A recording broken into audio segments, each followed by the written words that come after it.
ಬಾಲ್ಗೋಡಿ ಬಿಗರ ಅವಾಗ ಮತ್ತೊಂದು ದೊಡ್ಡ ತಗೊಂಡ್ಬಂದ್ರು. ಅದು ಒಂದು ಅರ್ಧ ತಿಂಗಳು ಅದ್ರ ಕೂದ ಬಂತು. ಏ ಸಟ್ರ ಕೂದ ಬಂತು ಅಂದ್ರೆ ಕೂದ ಮತ್ತೊಂದು ಕರೆಕ್ಟ್ ಪಂಚಾರ ಇದ್ರಾಗ ಮಲಾಣ ಕೈ ಹೊಡೈತಿ. ಸತ್ತ ಮಲಾಣ ಬೇರೆ ಕೈ ಕರ್ಕೊಂಡ್ ಕುಂತಾನ.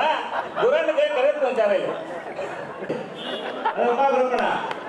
ಬೇಜಾರಾಗಿಲ್ಲ. ಸಟ್ರ ಇದೇನೋ ಕೂದ ಬಂತಲ್ಲ ಏ ಗುರಣ್ಣ ಕೂದ ಬಂದು ಬೇರೆ ತಂದ್ಕೊಡೋದು. ಗುರಣ್ಣ ನೆನಪಾಯ್ತಿಲ್ರಿ? ಕಿವಿ ತೂತೈತಿಲ್ಲ ಬರ್ತೀನಿ ನನಗೆ ಡೌಟ್ ಐತೆ. ಹಳ್ಳಿ ಕಿವಿಯಾಗ ಅವ್ರಿಗೆಲ್ಲ ಯಾವ ಕೇಳೋದು ಏನೋ ಒಬ್ಬ ಕೇಳೋದು. ಈ 15 ವರ್ಷ ಗಂಟಲೆ ಮಾಡ್ಕೊಂತ ಬಂದಿದ್ದೇನೆ. ಇಲ್ಲಿವರೆಗೆ ಯಾರಿಗೆ ನಗ್ಸೋದಾಗಿಲ್ಲ. ಅದು ಅಲ್ಲದೆ ಬೆಂಗಳೂರಿಗೆ 2 ಸರಿ ಪ್ರೋಗ್ರಾಮ್ ಕೊಟ್ಟಿದ್ದೇನೆ. ಅಲ್ಲಿ ಯಾರ ಕಡೆ ನಗ್ಸೋದಾಗಲಿಲ್ಲ. ಕಡೆಗೆ ಗಂಗಾವತಿಯಿಂದ ಪ್ರಾಣೇಶ್ ಅವರು ಬಂದರು.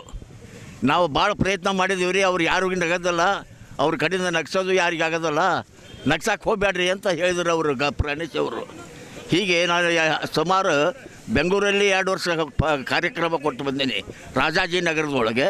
ಇಲ್ಲಿ ಹಾವೇರಿ ಒಳಗೆ ಕುಂದ್ರಸೋದು 15ನೇ ವರ್ಷ. ಈಗ 16ನೇ ವರ್ಷದಲ್ಲಿ ಪ್ರಮಾಣ. ನಾವು ಕಮತಿಗೆ ಅವ್ರಿ ಬಾಗಲಕೋಟೆ ಜಿಲ್ಲಾ ಹುಣಗುಂದ ತಾಲೂಕದವ್ರಿ. ನಮ್ಗೆ ಜೋಗತಿ ನೃತ್ಯ ಮತ್ತು ಡ್ಯಾನ್ಸ್ ಅಂತ ಗ್ರೂಪ್ ಕಾರ್ಯಕ್ರಮ ಕರ್ಸ್ಯಾರ. ಇವತ್ತು ನಮ್ಗೆ ಕಾಮನ್ ಮಗರ ರತಿಯಾಗಿ ಆಯ್ಕೆ ಮಾಡ್ಕೊಂಡು ಕುಂದ್ರಿ. ಇದು ಫಸ್ಟ್ ಸಲ ನಮ್ದು ರೀ ನಾವು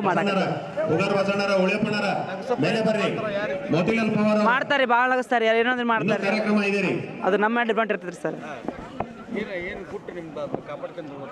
ಗುಟ್ ಅಂದ್ರೆ ಇದೊಂಥರ ನಮಗೊಂದು ಕಲಾನರಿ ಇದೆ ನಮಗೆ. ಹಾಂ, ಅಪ್ಪವ್ರಿಗಾಗಲಿ ನಮಗಲ್ಲಿ ಒಂಥರ ಇದು ಕಲಾನರಿ ಇವತ್ತು. ಹಾಂ, ನಗೋದೊಂದು ಕಲ, ನಗಿಸೋದು ಕಲ, ನಗದ ಇರೋದು ಒಂದು ಕಲನ ಅಂತ ಹೇಳ್ಕೊತೀನಿ ರೀ.